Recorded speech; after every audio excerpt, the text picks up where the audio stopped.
نحمده ونصلي على رسوله الكريم اما بعد فاعوذ بالله من الشیطان الرجیم بسم اللہ الرحمن الرحیم۔ سامعین محترم، اپنے کسی نسبی یا مسلمان بھائی کے نقصان یا اس کو ملنے والی مصیبت و بلا کو دیکھ کر خوش ہونے کو شماتت کہتے ہیں۔ اس کا شمار ان برے اخلاق میں ہوتا ہے جو نفس میں اس وقت گھر کرتے ہیں جب یہ مودت، محبت اور شفقت سے خالی ہوتا ہے اور ناپسندیدگی، حسد اور بغض سے بھرا ہوتا ہے۔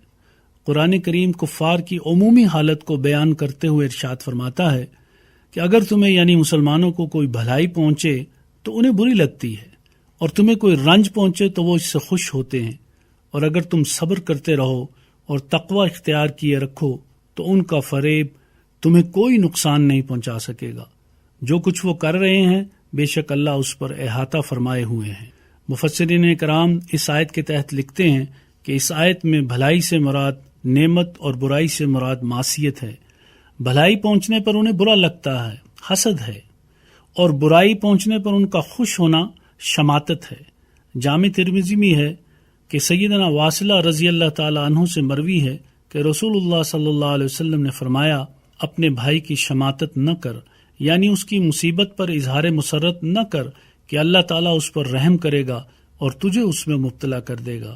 اسی طرح سنن نسائی میں ایک اور حدیث مبارکہ ہے کہ رسول اللہ صلی اللہ علیہ وسلم شماتت سے اللہ تعالیٰ کی پناہ مانگا کرتے اور فرماتے، اے اللہ، میں قرض کے غلبے اور دشمنوں کی شماتت سے تیری پناہ مانگتا ہوں۔ سامعین محترم، بزرگان دین نے اس بیماری کے چند اسباب اور اس کا علاج بھی بتایا ہے۔ اس میں سب سے پہلا سبب بدخواہی کی عادت ہے، کسی کا نقصان چاہنا اور نقصان ہو جانے کی صورت میں اس پر خوشی کا اظہار کرنے کے مناظر کاروباری حضرات میں بخوبی دیکھے جا سکتے ہیں۔ اس کا علاج یہ ہے کہ بندہ اپنے اندر مسلمانوں کی خیر خواہی کا جذبہ پیدا کرے، یہ ذہن بنائے کہ یہ میرا مسلمان بھائی ہے، آج اس کا نقصان ہوا ہے، کل یہی معاملہ میرے ساتھ بھی ہو سکتا ہے۔ شماتت کا جو دوسرا سبب ہے وہ بغض و کینہ ہے۔ کینہ پرور اپنے مخالف کو مصیبت میں دیکھ کر قلبی سکون محسوس کرتا ہے۔ اس کا علاج یہ ہے کہ بندہ اپنے سینے کو مسلمانوں کے کینے کی گندی غلاظت سے پاک صاف کرے اور یہ ذہن بنائے کہ مسلمانوں کے لیے دل میں کینہ رکھنا دنیا و آخرت دونوں میں تباہی و بربادی کا سبب بن سکتا ہے۔ یہ بھی ذہن بنائے کہ حقیقی مسلمان کبھی کسی مسلمان بھائی کا کینہ اپنے دل میں نہیں رکھ سکتا۔ تیسرا شماتت کا جو سبب ہے وہ حسد ہے۔ یہی وجہ ہے کہ بندہ جس سے حسد کرتا ہے اس سے نعمت چھن جانے پر خوشی محسوس کرتا ہے۔ اس کا علاج یہ ہے کہ بندہ حسد کی تباہ کاریوں پر غور کرے کہ یہ اللہ تعالیٰ و رسول اللہ صلی اللہ علیہ وسلم کی ناراضگی کا سبب ہے۔ حسد سے نیکیاں ضائع ہو جاتی ہیں، حسد سے بندہ مختلف گناہوں میں مبتلا ہو جاتا ہے۔ اس کا جو چوتھا سبب وہ احساس کمتری ہے۔ مد مقابل کی برتری اور اپنی مسلسل ناکامی بندے کو احساس کمتری میں مبتلا کر دیتی ہے، پھر اسی احساس کمتری سے شماتت پیدا ہوتی ہے۔ یوں مد مقابل کی ہر تکلیف عارضی تسکین کا سبب بن جاتی ہے۔ اس کا علاج یہ ہے کہ بندہ اپنی احساس کمتری کا ازالہ کرے، اللہ تعالیٰ کی رحمت کاملہ پر نظر رکھے، اپنی کامیابیوں کے لیے رب العالمین کی بارگاہ میں دعا بھی کرتا رہے، اپنی ناکامیوں کے اسباب پر غور کرے اور پھر ان کو دور کرے۔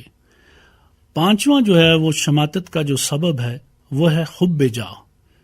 جب بندہ محسوس کرتا ہے کہ فلاں کی وجہ سے میری واہ واہ میں کمی آ رہی ہے تو وہ اس کے نقصان کا خواہش مند ہو جاتا ہے، اور جیسے ہی اسے کوئی نقصان پہنچتا ہے تو وہ اپنی دیرینہ آرزو کے پورا ہونے پر خوشی محسوس کرتا ہے۔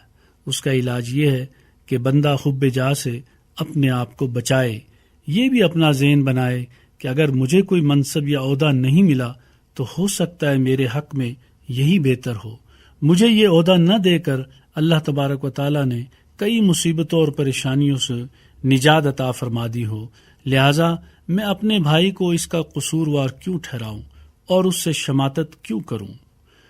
چھٹی بات یہ ہے، اس کا جو سبب ہے وہ ہے بدگمان ہونا۔ جب بندہ کسی سے بدظن ہوتا ہے تو خواہ کتنا ہی نیکوکار ہو، لیکن بدگمانی کی رسی اسے بلندیوں سے کھینچ کر پستیوں کی طرف دھکیل دیتی ہے۔ اس کا علاج یہ ہے کہ بندہ مسلمانوں سے بدگمان اور بدظن ہونے کی بجائے ان کے بارے میں اچھا گمان رکھے، خواہ مخواہ اپنے دماغ میں مسلمانوں کے متعلق وسوسوں کو ہرگز جگہ نہ دے۔ سامعین محترم، اللہ تعالیٰ سے دعا ہے کہ وہ ہمیں ان روحانی بیماریوں سے بچنے اور اپنا تزکیہ اور دل کی صفائی کرنے کی توفیق عطا فرمائے تاکہ ہم دنیاوی اور اخروی فلاح کے مستحق ٹھہریں۔ آمین۔ وآخر دعوانا الحمد للہ رب العالمین۔